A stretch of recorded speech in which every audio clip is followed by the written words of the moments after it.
ஏடி இந்த ஆரம் புதுசாடி நல்ல அளவோல இருக்க. எப்படி வாங்குன? எத்தனை பவுன் டி? அம்மா 5 பவுன். அப்படியே அளவோல இருக்க. அண்ணி என்னம்மா? இப்ப எதுக்கிட்டி அவள கேக்க? ஒண்ணுமில்லம்மா. இந்த நகையை காணிக்கணும்ல அதுக்கு தான் கேட்டேன். கூறுகட்டவள நீல மனசேடி அவ கண்ணுல பட்டறப்படாதுன்னு நான் நினைச்சிட்டு இருக்கேன். அவ கண்ணுல பட்டலே கண்ணு கரிச்சிரும் அவளுக்கு. டி எடுத்து பேக்ல வச்சுக்கட்டி நீ ஊருக்கு போன வர போடு.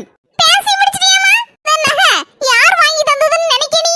வேற யாரோ புருஷன் தானே வாங்கி தந்திருப்பாரு. யாரு? அந்த கஞ்ச பிஸ்னாரியா? ஒரு கிலோ ஆப்பிள் வாங்கி தரணும்னாலே மூக்கால அலவாரு. என்ன மக்கா சொல்லுத? அண்ணி நேத்து ஃபோன் பண்ணாங்கம்மா. கையில சீட்டு பணம் பிடிச்சிருப்பாங்க போல இருக்கு. துட்டி இருக்குனா அது நீ வேற ரொம்ப நாளா ஆசைப்பட்டுட்டு இருக்க. இந்த ஆரத்தை வாங்கணும்னு சொல்லி நான் உனக்கு துட்டு தாரேன். நீ வாங்கிக்கிடு. உன் கையில இருக்காப்ல மாசம் மாசம் எவ்வளவு துட்டு அதை எனக்கு கொஞ்சம் கொஞ்சமா தந்துரு. உனக்கு ஆரத்தை வாங்கிக்க ஆசைப்படுது இல்ல அப்படின்னு ஃபோன் பண்ணி எனக்கு துட்டையும் ஜிபேல போட்டு விட்டாங்கம்மா. வீட்டுக்கு வந்த மருமோ எப்பவுமே பொல்லாதவளா தான் இருப்பான்னு ஒரு முத்திரையை குத்திராதம்மா. மர்மோ எப்பவுமே பொல்லாதவ இல்ல. நம்ம நடக்க நடைமுறையில தான் இருக்கு.